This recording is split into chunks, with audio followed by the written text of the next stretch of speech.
Welcome to A9 TV. ముందుగా headlines చూద్దాం.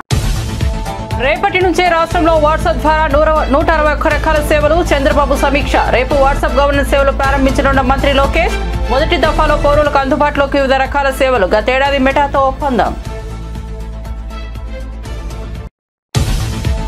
కేటీఆర్ ఒక పలికి మారిన వ్యక్తి అన్న కోమటిరెడ్డి. ప్రతిపక్ష నేత పదవి కోసం కేటీఆర్ హరీష్ రావు కొట్టుకుంటున్నారని విమర్శ. కేసీఆర్ మాదిరి తాను ఎలక్షన్ కలెక్షన్ చేయలేదని వ్యాఖ్య.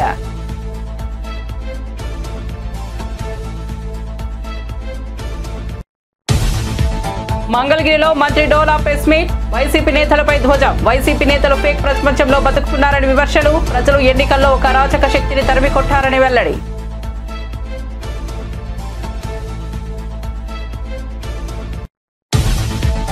రైలు పట్టాలపై పడుకోబెడతానని ఎమ్మెల్యే గుమ్మనూరు జయరాం వార్నింగ్. తనకు వ్యతిరేకంగా కొందరు తప్పుడు వార్తలు రాస్తున్నారన్న జయరాం. నిరూపించే దమ్ము ఉంటేనే వార్తలు రాయాలని ఎమ్మెల్యే. ఎవరో డబ్బులు ఇస్తారని తప్పుడు వార్తలు రాస్తున్నారని మండిపాటు. ఇక వార్త వివరాల్లోకి వెళ్తే వాట్సాప్ గవర్నెన్స్ పై ముఖ్యమంత్రి నారా చంద్రబాబు నాయుడు సచివాలయంలో సమీక్ష నిర్వహించారు. రాష్ట్రంలో వాట్సాప్ గవర్నెన్స్ సేవలను ప్రభుత్వం రేపటి నుంచి అందుబాటులోకి తీసుకురానున్న నేపథ్యంలో సీఎం సమీక్షించారు. జనవరి 30 వాట్సాప్ గవర్నెన్స్ సేవలను ఐటీ విద్యాశాఖ మంత్రి నారా లోకేష్ అధికారికంగా ప్రారంభించనున్నారు. ఈ సమీక్షలో సీఎస్కే విజయానంద్తో పాటు ఉన్నతాధికారులు పాల్గొన్నారు. మొదటి విడతగా పౌరులకు 161 రకాల సేవలను ప్రభుత్వం వాట్సాప్ ద్వారా అందించనుంది. ఈ మేరకు సీఎం చంద్రబాబుకు అధికారులు ప్రెజెంటేషన్ ఇచ్చారు.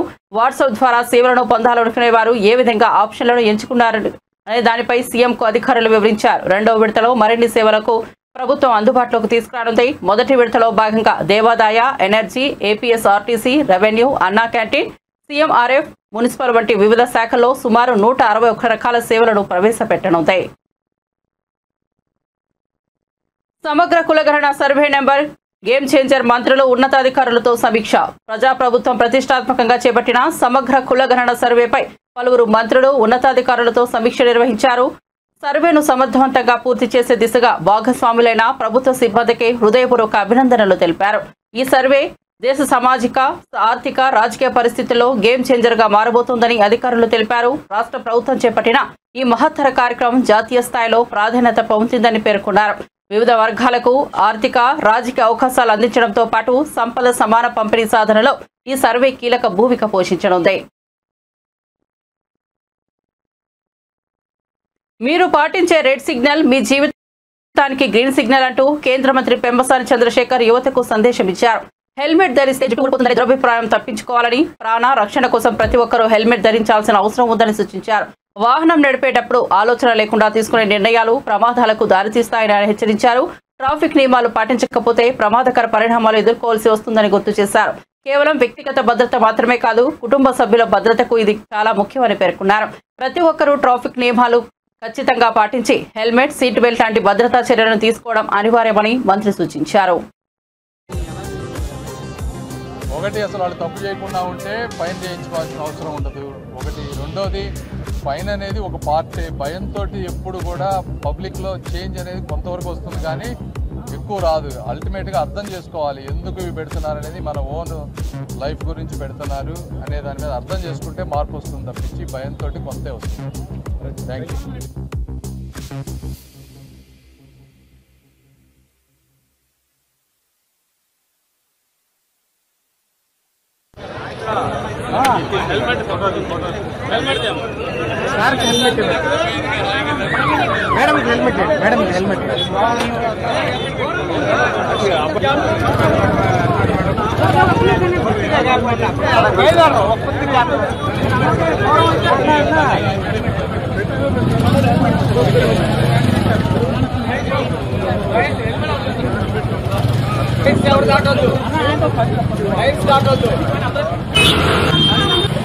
క్లీన్ చేసుకోకపోవటం వల్ల దానికి వెంటిలేషన్ లేకపోవటం వల్ల హెయిర్ లాస్ వస్తుంది తప్పించి కేవలం 10-15 నిమిషాలు, ఒక అర్ధగంట పొద్దున ఈవినింగ్ హెల్మెట్లు పెట్టుకోవడం వల్ల హెయిర్ లాస్ రాదు.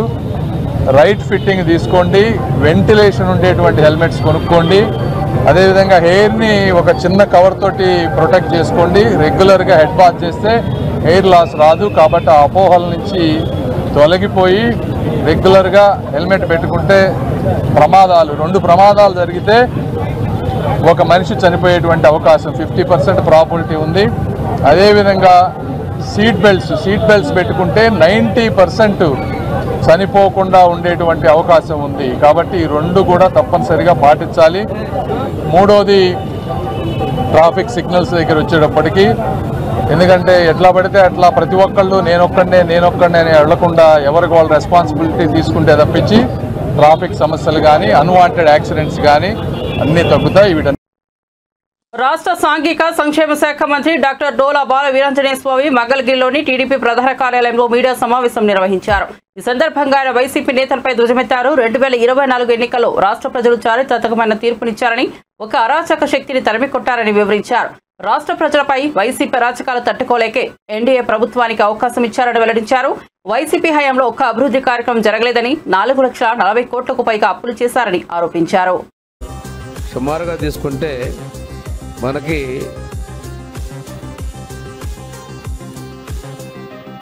చాలా 4,140 కోట్ల పైన ఉన్నాయి. ఈరోజు తీసుకున్న పరిస్థితుల్లో 4,140 కోట్ల పైన ఉన్నాయి. ఈరోజు తీసుకున్న పరిస్థితుల్లో ఈ 7 నెలల్లోనే 5 సంవత్సరాల అభివృద్ధిని మేము చేసి చూపించాం. సూపర్ 6 గురించి మాట్లాడుతున్నారు మీరు. ఒక్కొక్కటి మేము చేసుకుంటూ వస్తున్నాం. 1000 రూపాయల పెన్షన్ పెంచుతామన్నారు. కానీ తర్వాత ఏం చెప్పారు? విడతల వారి అన్నారు. ఆ విడతలనేదో చిడతలనేదో ఒకళ్ళు చెప్పకుండా ప్రజలు మోసం చేసి మీరు అధికారంలోకి వచ్చారు. కానీ ఆ 1000 రూపాయలు పెంచడానికి మేము చేసిన 2,000, 3,000 చేయడానికి ఆపసపాలు పడ్డారు. మొన్న ఎన్నికల ముందు 2024 మీరు జనవరిలోనే 3,000 చేయగలిగారు. మేము ఇచ్చిన మాట ప్రకారం నువ్వు చేసిన అప్పులు ఒక పక్క, నువ్వు చేసిన బకాయిలు ఒక పక్క, పెట్టిన బకాయిలు ఒక పక్క ఉన్నప్పటికి కూడాను పెన్షను 4,000 రూపాయలు ఇస్తాం. మేము అమలుపరిచాం మొదటి రోజు నుంచే. ముందు నుంచి ఇస్తామని చెప్పాం. మేము ప్రకటించినటువంటి ఏప్రిల్ నెల నుంచే మీకు అరియర్స్ ఇస్తామని చెప్పాం. దాని ప్రకారం ఇవ్వడం జరిగింది. ఈ భారతదేశంలో ఏ రాష్ట్రము ఇవ్వనంత విధంగా అత్యధిక మొత్తంలో పెన్షన్ ఇస్తున్నటువంటి ప్రభుత్వం చంద్రబాబు నాయుడు ముఖ్యమంత్రిగా ఉన్నటువంటి ఎన్డీఏ ప్రభుత్వం అనే విషయాన్ని మీరు గమనించుకోవాలి. అదేవిధంగా 6,000 రూపాయల పెన్షను వికలాంగులకి, మంచానికి పరిమితమైన వాళ్ళకి 15,000 రూపాయలు కూడా ఇది చారిత్రకంగా మేము ఇచ్చాం అనే విషయాన్ని మీరు ఒక్కసారి గమనించుకోవాలి. రెండోది ఆడపడుచుల కష్టాలు చూడటం కోసం దీపం 2 పథకం ద్వారా 3 ఉచిత గ్యాస్ సిలిండర్లు ఇస్తా ఉన్నాం. మొదటి స్లాట్లో అందరికీ కూడా మేము ఇప్పుడు గ్యాస్కి ఉచితంగా 90 లక్షల మంది జనాభాకి, ప్రజలకి, కుటుంబాలకి మేము ఇది ఇవ్వడం మొదలుపెట్టాం. ఇది చూసి మీరు ఓర్చుకోలేక ప్రచారం ఏదో ప్రగల్భాలు మాట్లాడారు. కానీ ప్రజలు తిప్పికొడతామనే విషయాన్ని ఒకసారి గమనించుకోవాలి. అసెంబ్లీలో మేము అడిగాం, అన్నా క్యాంటీన్లు, పేదలకు అన్నం పెట్టి అన్నా క్యాంటీన్లు మీరు ఎలా మూసేస్తారండి అని అడిగితే ఆ రోజు మీరు నిర్లక్ష్యంగా మాట్లాడారు. మేము చెప్పిన మాట ప్రకారం ఇది మా సూపర్ 6ల హామీనే. అన్నా క్యాంటీన్లు తిరిగి ప్రారంభించాం. ఇవి పెంచినవి కాకుండా ఇంకా అదనంగా కూడా ప్రతి నియోజకవర్గానికి ఒక అన్నా క్యాంటీన్ ఉండే విధంగా రూరల్లో కూడా మొన్ననే క్యాబినెట్ తీర్మానం చేసాం. త్వరలో కూడా పూర్తి స్థాయిలో ఇస్తున్నాం. ఇవన్నీ కూడా ప్రజల కళ్ళకు కనిపిస్తున్నాయి. మీకు కళ్ళకు కనిపించవు, చేసేది వినిపించదు. ఒక మీ మెప్పు కోసం, మీ నాయకుడి మెప్పు కోసం మీరు మాట్లాడుతూ ఉన్నారు. ఈరోజు ఒక్కొక్కరు ఏం చేస్తారంటే నేను వెళ్ళట్లేదు, నేను ఉంటున్నానని చెప్పేసి శీల పరీక్ష చేసుకునే విధంగా ప్రవర్తిస్తూ ఉన్నారు. కానీ చెప్పినలే బయటికి వెళ్తున్నారు. మీరు ఒక్కసారి చూసుకున్నట్లయితే మిమ్మల్ని రాజ్యసభ సభ్యులు మిమ్మల్ని వదిలేసి బయటకు వస్తున్నారు. మిమ్మల్ని వదిలేసి మీ ఎమ్మెల్సీలు బయటకు వస్తూ ఉన్నారు. చివరికి రోజుకొక డేట్ మార్చుకుంటా తిరుగుతానని చెప్పేసి ఆయన కూడా బయటికి అక్కడికి వెళ్ళిపోయాడు మీ నాయకుడి పరిస్థితి అలాగుంది. మీకు అగమ్య గోచరంగా మెప్పు కోసం ఆయన లేడు, మాకు డ్యూటీ అప్పగిచ్చాడు మాట్లాడదామని చెప్పి నిన్న మొన్నటి తెగరెచ్చిపోయి మాట్లాడుతూ ఉన్నారు. కనిపించట్లేదా మేము చేసినటువంటి అభివృద్ధిని? మీరు చేసిన గుంటల రోడ్డు మొత్తం మేము పూడుస్తూ వస్తున్నాం, అది కనిపించట్లేదా? మీ గుంటల రోడ్లో పడి ప్రాణాలు కోల్పోయింది మీకు కనిపించడం లేదా?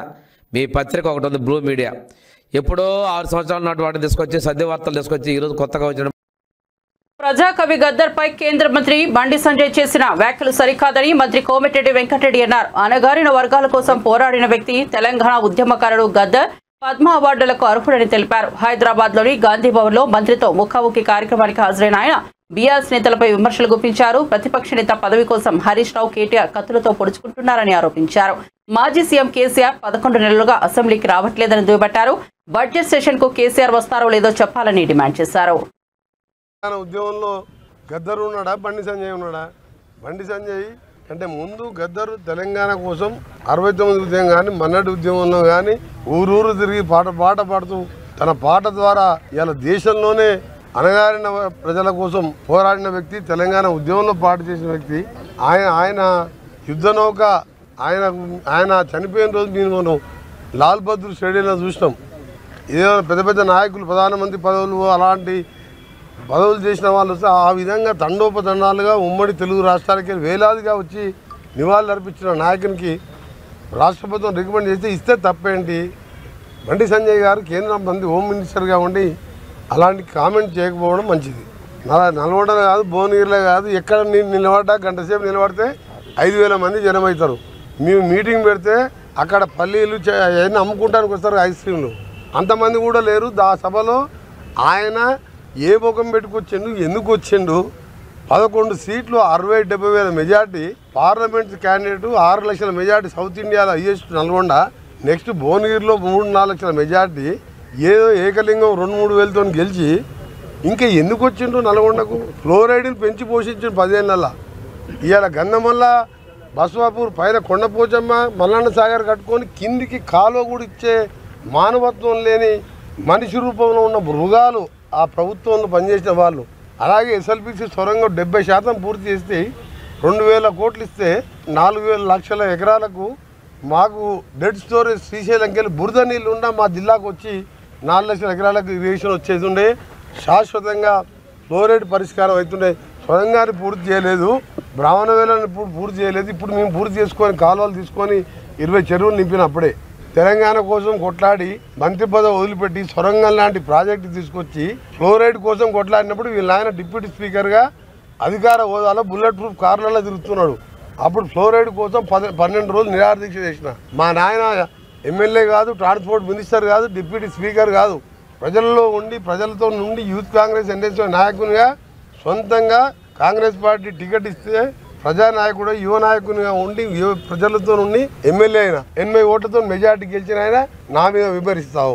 కేటీఆర్ నువ్వు హరీష్ రావు కోమటిరెడ్డి వెంకరెడ్డికి ఖాళీ గోటికి సరిపోరు. కేసీఆర్ అల్లుడని చెప్పి ఆయన లీడర్ అయ్యిండు, నువ్వేమో కేసీఆర్ కొడుకని లీడర్ అయినావు. మరి ఆయన ఏం చేస్తాడు? వ్యవసాయం చేసుకుంటాడు.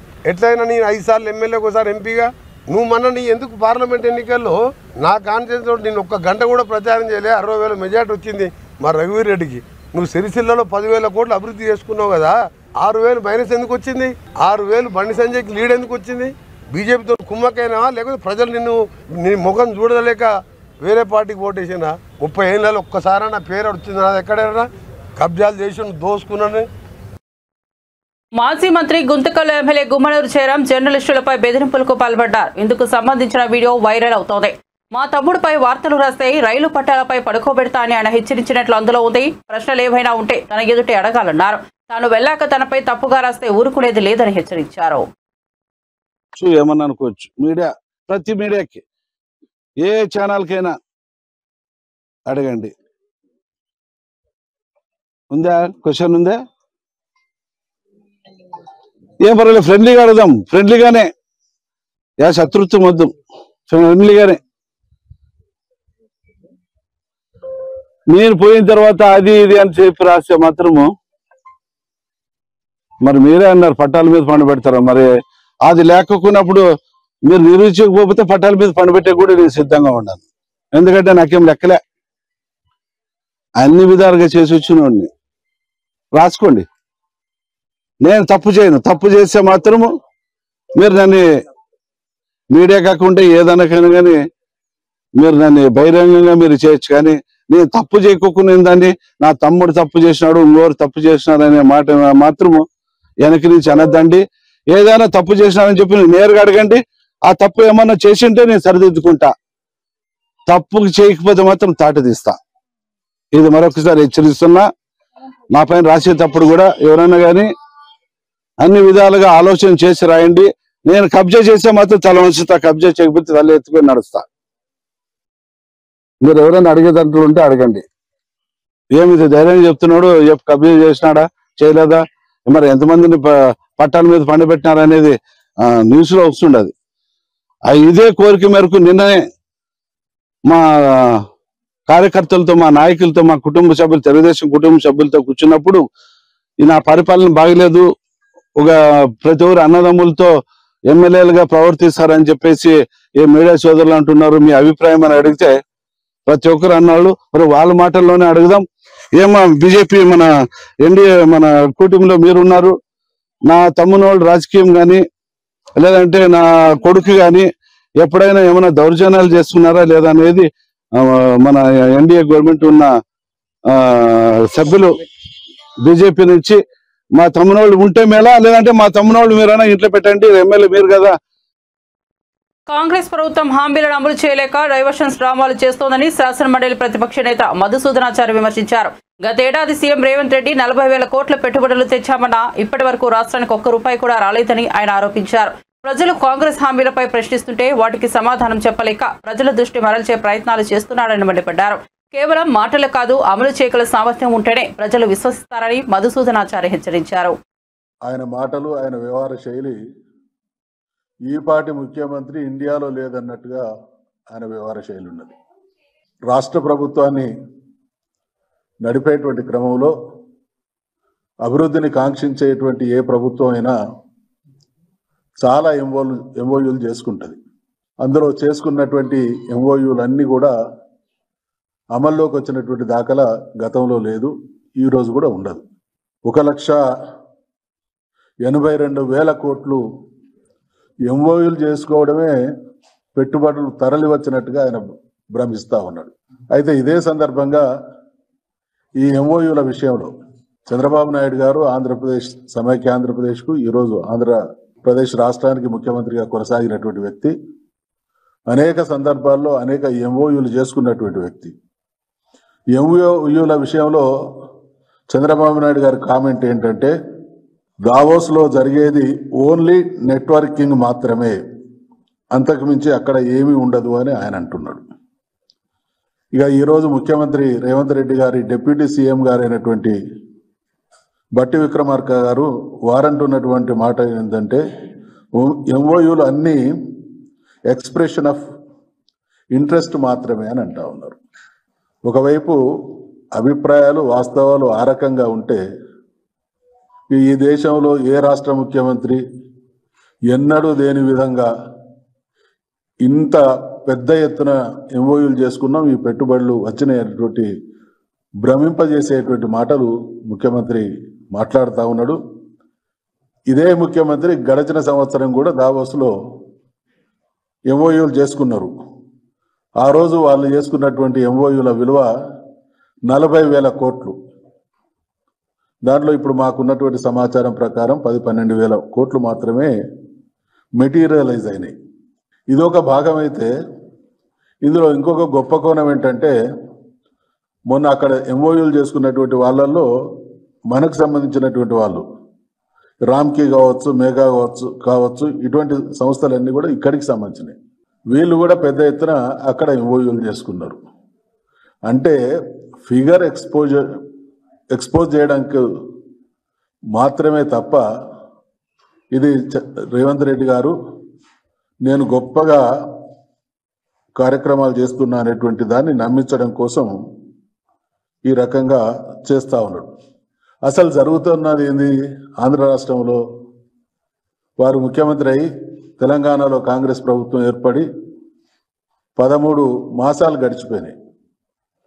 వాళ్ళు గతంలో ఇచ్చినటువంటి హామీలు, కాంగ్రెస్ పార్టీ అంటే నిన్న మొన్న వచ్చినటువంటి రాజకీయ పార్టీ కాదు, ప్రభుత్వాలు కూడా ఆ పార్టీకి కొత్త కాదు. దేశానికి స్వాతంత్రం వచ్చినటువంటి అనంతరం ఈ దేశాన్ని అత్యధిక రాష్ట్రాలు అత్యధిక కాలం పాలించింది కాంగ్రెస్ పార్టీ. ప్రజలకు మేలు చేయాలనే ఆలోచన చంద్రబాబుకు లేదని వైఎస్ఆర్సీపీ ఎమ్మెల్సీ మొండితోక అరుణ్ కుమార్ మండిపడ్డారు. ఇచ్చిన హామీలను అమలు చేసే ఉద్దేశమే ఆయనకు లేదని ధ్వజమెత్తారు. ఆయన మీడియా సమావేశంలో మాట్లాడుతూ జనాన్ని పచ్చి మోసం చేసిన వ్యక్తి చంద్రబాబు సూపర్ 6 అడిగితే డైవర్షన్స్ రాజకీయాలు చేస్తున్నారని దుయ్యబట్టారు. ఎన్నికలకు ముందు అబద్ధపు హామీలు ఇచ్చి అధికారంలోకి వచ్చారు. ఇప్పుడు పథకాల గురించి అడిగితే సంపద సృష్టి తర్వాతనే అమలు చేస్తామని అంటున్నారు. చంద్రబాబు ఆర్థిక అరాచకవాది, కాగులెక్కలను కూడా తప్పుగా మార్చి మాట్లాడుతున్నారని ధ్వజమెత్తారు. ఒక క్లారిటీ లేదు. ఎప్పుడు చూసినా గత ప్రభుత్వం మీద నిందలే తప్ప వాళ్ళు చేయదగ్గ పనులు, చేయవలసిన పనులు ఎప్పుడూ కూడా చేయాలని ఉద్దేశం లేదు అనిపిస్తుంది. మరి రాష్ట్రానికి ఈ ముఖ్యమంత్రి చంద్రబాబు నాయుడు గారు 4వ ముఖ్యమంత్రి అయ్యారు. సుమారు 45 సంవత్సరాల రాజకీయ అనుభవం ఉన్న వ్యక్తి. ఈ అనుభవం ఉన్న వ్యక్తికి ప్రభుత్వ ప్రాధాన్యతలు ఏంటి, మేము ఎటువంటి వాగ్దానాలు చేశాం, ఆ వాగ్దానాలు ఎలా అమలుపరచాలి, ఎటువంటి హామీలు ఇచ్చామన్న దాని మీద ఒక స్పష్టత లేదు, ఒక విశ్వాసం లేదు. ఎన్నికల ముందు హామీలు ఇచ్చాం, గెలిస్తే చాలు, ప్రజల్ని వదిలేయించిన విధంగా చేస్తూ ప్రజల్ని పచ్చి మోసం చేస్తున్న వ్యక్తిగా ఎవరున్నారంటే ఈ రాష్ట్ర ముఖ్యమంత్రి చంద్రబాబు నాయుడు గారు. మరి ఈ వాగ్దానాలు, ఈ హామీలు, వాళ్ళ మేనిఫెస్టో ఏదైతే సూపర్ 6 అన్నారో ఆ సూపర్ 6 అమలు, వాటి మీద మాట్లాడకుండా ఎప్పుడు చూసినా ఒక డైవర్షన్ పాలిటిక్స్ మీదే తెర చూపిస్తున్నారు. ఏ నెలకు ఆ నెల, ఏ వారానికి ఆ వారం సూపర్ 6 అడిగితే చాలు డైవర్షన్ పాలిటిక్స్ చేస్తూ ఉంటారు. మరి ఇప్పటికే కూడా ప్రజలు తేడా చూస్తున్నారు. వైఎస్ఆర్ కాంగ్రెస్ పార్టీ ప్రభుత్వంలోని పనులు ఏ విధంగా మేనిఫెస్టోకి మేము అత్యంత ప్రాధాన్యత ఇచ్చాం, ఏ విధంగా మేనిఫెస్టోని తూచా తప్పకుండా అమలు చేశాం, మా మేనిఫెస్టో ఏమైతే హామీలు ఇచ్చామో ఆ హామీల్ని ప్రజలకు తెలిసే విధంగా ప్రతి ప్రభుత్వ ఆఫీసులో మా ప్రాధాన్యత ఇది, మా మేనిఫెస్టో ఇది, మాకు ఇన్ని ఉన్నా సరే, ఇబ్బందులు ఉన్నా సరే మా మేనిఫెస్టోని మేము తూచా తప్పకుండా చేస్తామని మేము ప్రతి కార్యాలయం మీద బోర్డులు పెట్టి మరీ కూడా ప్రదర్శించాం. మరి ఇప్పుడు ఈ ప్రభుత్వమో సూపర్ 6 అన్నారు, సూపర్ 7 అన్నారు. మాజీ మంత్రి పెద్దిరెడ్డి కుటుంబం చేయని కబ్జాలు లేవని మంత్రి సత్యకుమార్ ఆరోపించారు. తిరుపతి శిల్పారామంలో నిర్వహించిన రోటరీ క్లబ్ 41వ అంతర్ జిల్లాల సెమినార్లో ఆయన పాల్గొన్నారు. తంబాలపల్లె, మదనపల్లితో పాటు ఎక్కడికి వెళ్లినా పెద్దిరెడ్డి కుటుంబం కబ్జాలకు పాల్పడిందని ధ్వజమెత్తారు. వారి అవినీతి బయటకు వస్తుందని, ఎంఆర్ఓ కార్యాలయంలోని డాక్యుమెంట్లను కాల్చేసే స్థాయికి దిగజారని మండిపడ్డారు. ప్రజలు మీరు ఇచ్చిన వాగ్దానాలను నెరవేర్చలేదు కాబట్టి మిమ్మల్ని అంత దారుణంగా మిమ్మల్ని ఓడించారు. ప్రతిపక్ష హోదా కూడా ఇవ్వలేదు. ప్రజా సమస్యలు మీరు అసెంబ్లీకి వచ్చి లేవనెత్తాల్సింది పోయి ట్విట్టర్ మాధ్యమంగానో సొంత పత్రిక పెట్టుకుని అబద్ధాలు చల్లి బురద జల్లుతారంటే ప్రజలు నమ్మే పరిస్థితి లేదు. ప్రజలకు తెలుసు ఇచ్చిన హామీని నెరవేరుస్తున్నారు. మొదటి నెలలోనే పెన్షన్ పథకం ఏరిస్తామన్నామో దాన్ని 3 నుంచి 4 వేలకు పెంచాము. 3,000 నుంచి 6,000 దివ్యాంగులకు పెంచాము. మంచానికి పరిమితమైన వాళ్ళని 15,000కు పెంచాము. 33,000 కోట్లు సాలీన ఇవాళ పెన్షన్లని 65 లక్షల మందికి అందించే ప్రయత్నం చేస్తున్నాం. ప్రతి అర్హత కలిగిన ప్రతి మహిళకి ఉచితంగా 3 సిలిండర్లు అందించే ప్రయత్నం చేస్తున్నాం. డిఎస్సి నోటిఫికేషన్ ఇస్తాం. రైతన్నకి 20,000 రూపాయలు అన్నదాత సుఖీభవ ఇస్తాం. ప్రతి తల్లికి వందనం పేరుతో ఇస్తాం. ఆ క్రమంలో తను ఎదుర్కొంటున్న ఆర్థిక ఇబ్బందుల గురించి ముఖ్యమంత్రి గారు చెప్తుంటే దాన్ని వక్రీకరించి అనని మాటలు అన్నట్టుగా చెప్పే ప్రయత్నం చేశారు. మీరు ఒక 1,000 రూపాయలు పెంచడానికి పెన్షన్ పెంచడానికి 5 సంవత్సరాలు తీసుకున్న విషయాన్ని మర్చిపోతే ఇంతకన్నా సిగ్గు చేయడైన విషయం ఉందా? 1,000 రూపాయలు పెంచడానికి మీరు 5 సంవత్సరాలు తీసుకొని ఇవాళ సూపర్ 6 మీరు 6 నెలల్లో పూర్తి చేయలేదు, 5 నెలల్లో పూర్తి చేయలేదు అంటే మీరు 5 సంవత్సరాల్లో మీరు ఇచ్చిన హామీల్లో ఏది నెరవేర్చాలనే విషయం మీకు తెలియదా? కాబట్టి ప్రజలు గమనిస్తున్నారు, ప్రజలకు తెలుసు. ప్రజలు మిమ్మల్ని తిరస్కరించారు. దారుణాతిదారుణంగా తిరస్కరించారు.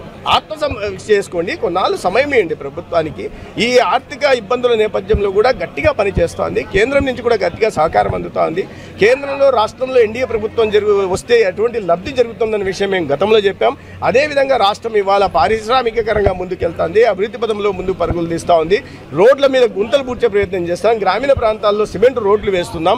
గతంలో ఇవి ఏవీ లేదు. పంచాయతీలకు నిధులు ఇస్తున్నాం, పంచాయతీలు ప్రజలు ఆనందంగా ఉన్నారు. ప్రతి ఇంటికి క్రమం తప్పకుండా పెన్షన్ చేరుతుంది. ప్రతి ఇంటికి క్రమం చెప్పకుండా మీలాగా బియ్యం వ్యాపారం చేయకుండా పేదలకు అందాల్సిన బియ్యాన్ని కేంద్ర ప్రభుత్వం చూస్తున్న బియ్యాన్ని అందించే ప్రయత్నం చేస్తున్నాం. కాబట్టి ప్రజలు గమనిస్తున్నారు. ఇట్లా తప్పుడు ప్రచారాలు మానుకొని ఇప్పటికైనా ఒక నిర్మాణాత్మకమైన ప్రతిపక్ష పాత్ర పోటిస్తే కనీసం ప్రజలు మిమ్మల్ని గుర్తిస్తారు. లేకపోతే రాబోయే ఎన్నికల నాటికి మిమ్మల్ని భూస్థాపితం చేస్తారనే విషయాన్ని వారు గుర్తుపెట్టుకోవాలి. జయసాయి రెడ్డి గారు ఆయన రాజీనామా చేసిన దాంట్లో చెప్పారు ఆయనకు బీజేపీకి ఏం సంబంధం. నాకైతే తెలియదు ఆయన బీజేపీలో. నేను రాజకీయాలకు దూరంగా ఉంటున్నా. నేను ఒక పార్టీలో ఉండడం కారణంగా ఆ పార్టీ అంటే విరక్తి పుట్టింది. ఆ పార్టీ చేసిన పాపాలు చూసి నాకు ఒక వైరాగ్యం కలిగింది. ఇటువంటి పార్టీలో నేను ఇన్నాళ్ళు ఎందుకు ఉన్నానా అని వారు బాధపడతా నాకు రాజకీయాలే వద్దు, ఇటువంటి పార్టీలు ఇంకా ప్రపంచంలో ఉండకూడదు అని వారు చెప్పి వారు వ్యవసాయం చేసుకుంటానే బయటకు వెళ్ళారు. కాబట్టి ఇంకో పార్టీలో చేరుతారా లేదా అనే విషయం అయితే నాకు తెలియదు. ఆయన వ్యవసాయం చేస్తాను, ఆ పార్టీ అంత రోత పార్టీ ఉంది కాబట్టి ఆ పార్టీ కారణంగా నాకు వైరాగ్యం వచ్చిందని ఆయన వైరాగ్యం కారణంగా వ్యవసాయం చేస్తా అన్నారు. కానీ ఇతర పార్టీలో చేరుతానని ఆయన చెప్పినట్టు నాకు తెలియదు. చర్యల విచారణ ఇప్పుడు పెద్దిరెడ్డి గారు ఆక్రమించింది ఎక్కడ? మేము మొదటి నుంచి కూడా చెప్తున్నాం ఆయన ఫ్యాక్టరీలు తెమ్మంటే దొంగ ఓట్ల ఫ్యాక్టరీలు తెచ్చాడని. సో ఆక్రమణలకు ఒకవేళ మీరు ఒక కేస్ స్టడీ పెద్దిరెడ్డి గారి కుటుంబం చేసిన పాపాలు అనేక యూనివర్సిటీలు ప్రతిష్టాత్మక యూనివర్సిటీలు కేస్ స్టడీగా చేయాలి.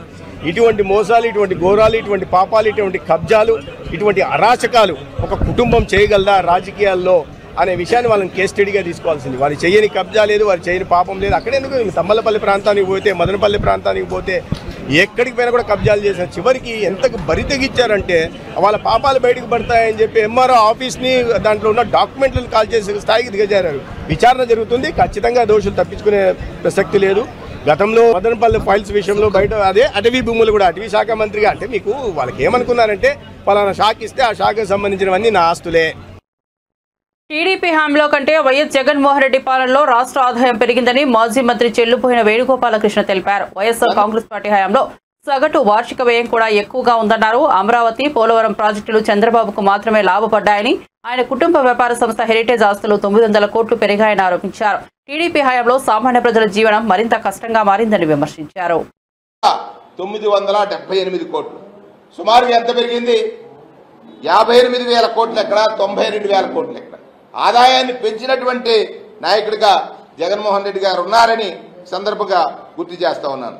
అలాగే సామాజిక రంగంపై సగటు వార్షిక వ్యయం ఎవరైతే వైఎస్ఆర్ కాంగ్రెస్ పార్టీ తరఫున చేసినటువంటిది తెలుగుదేశం 2,437.43 కోట్లు ఖర్చు పెడితే వైఎస్ఆర్ కాంగ్రెస్ పార్టీ అధికారంలో ఉండగా 5,224.83 కోట్లు ఖర్చు పెట్టారు. అంటే 2,437 కోట్లు ఎక్కువ ఆయన దృష్టిలో. 5,234 కోట్లు ఖర్చు పెడితే తక్కువ అనేటువంటి మాట చంద్రబాబు నాయుడు గారు వల్లి వేస్తున్నారు. ఇది అరిచేతిలో వైకుంఠమే కదా. ఖచ్చితంగా ఈ లెక్కలో గనక తీసుకున్నట్లయితే అంకెల గారడితో చంద్రబాబు నాయుడు గారు ప్రజల్ని మోసగిస్తున్నాడు. ప్రజలకు కావాల్సింది మీరు చెప్పిన హామీలు అమలు, అది గమనించమని ఈ సందర్భంగా వారికి నేను మనవి చేస్తా ఉన్నాను. ఒక్కటి నేను మళ్ళీ పవన్ కళ్యాణ్ గారికి విజ్ఞప్తి చేస్తా ఉన్నాను. లేదా పవన్ కళ్యాణ్ గారిని ఇది మీరు అడుగుతున్నాం అనుకుంటున్నారా, డిమాండ్ అనుకుంటున్నారా? మీకున్నటువంటి మీరు కూడా ప్రజలతో పాటు మోసపోవాలనుకుంటున్నారా? మీరు కూడా ప్రజలను మోసగించారు చంద్రబాబు నాయుడు గారు, మళ్ళీ మిమ్మల్ని కూడా మోసగించే పరిస్థితి వస్తుంది. ఖచ్చితంగా మీరు కూడా అడగనట్లయితే మీరేం చెప్పారు? సూపర్ 6 హామీలు ఖచ్చితంగా అమలు చేస్తామని చెప్పారు. ఇవాళ 15% వృద్ధి రేటు సాధించిన తర్వాత అమలు చేస్తామనంటే, అయ్యా నాయుడు గారు, ప్రభుత్వం 5 సంవత్సరాలు 8 మాసాలు అయిపోయింది. అంటే మీ దగ్గర ఉన్నది 4 సంవత్సరాలు 2 మాసాలు, 6 మాసాలు ఎన్నికలకు తీసేయండి. అంటే 3 సంవత్సరాలు 8 మాసాలు. 3 సంవత్సరాలు 8 మాసాల్లో మీరు ప్రజలకు ఇచ్చినటువంటి హామీలని ప్రణాళిక చేసుకున్నారు. ప్రజలు చంద్రబాబు నాయుడు గారు వస్తే జగన్మోహన్ రెడ్డి గారి కంటే ఎక్కువ వాలంటీర్లు అనుకున్నారు 5 కాదు 10 వస్తుందని, మహిళలు అనుకున్నారు నెల 15,000 వస్తుందని వయసుతో సంబంధం లేకుండా, తల్లులు అనుకున్నారు నాకు ఒక బిడ్డకే. బులెటిన్ ముగించే ముందు హెడ్లైన్స్ మరోసారి చూద్దాం. రేపటి నుంచే రాష్ట్రంలో వాట్సాప్ ద్వారా 161 రకాల సేవలు, చంద్రబాబు సమీక్ష. రేపు వాట్సాప్ గవర్నెన్స్ సేవలు ప్రారంభించనున్న మంత్రి లోకేష్. మొదటి దఫాలో పౌరులకు అందుబాటులోకి వివిధ రకాల సేవలు. గతేడాది మెటాతో ఒప్పందం. కేటీఆర్ ఒక పనికి మాలిన వ్యక్తి అన్న కోమటిరెడ్డి. ప్రతిపక్ష నేత పదవి కోసం కేటీఆర్ హరీష్ రావు కొట్టుకుంటున్నారని విమర్శ. కేసీఆర్ మాదిరి తాను ఎలక్షన్ కలెక్షన్ చేయలేదని వ్యాఖ్య.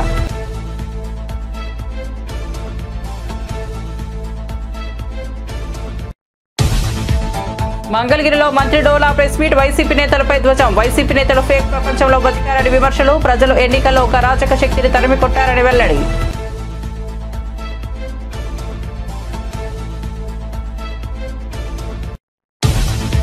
రైలు పట్టాలపై పడుకోబెడతానని ఎమ్మెల్యే గుమ్మనూరు జయరాం వార్నింగ్. తనకు వ్యతిరేకంగా కొందరు తప్పుడు వార్తలు రాస్తున్నారన్న జయరాం. నిరూపించే దమ్ము ఉంటేనే వార్తలు రాయాలన్న ఎమ్మెల్యే. ఎవరో డబ్బులు ఇస్తారని తప్పుడు వార్తలు రాస్తున్నారని మండిపాటు.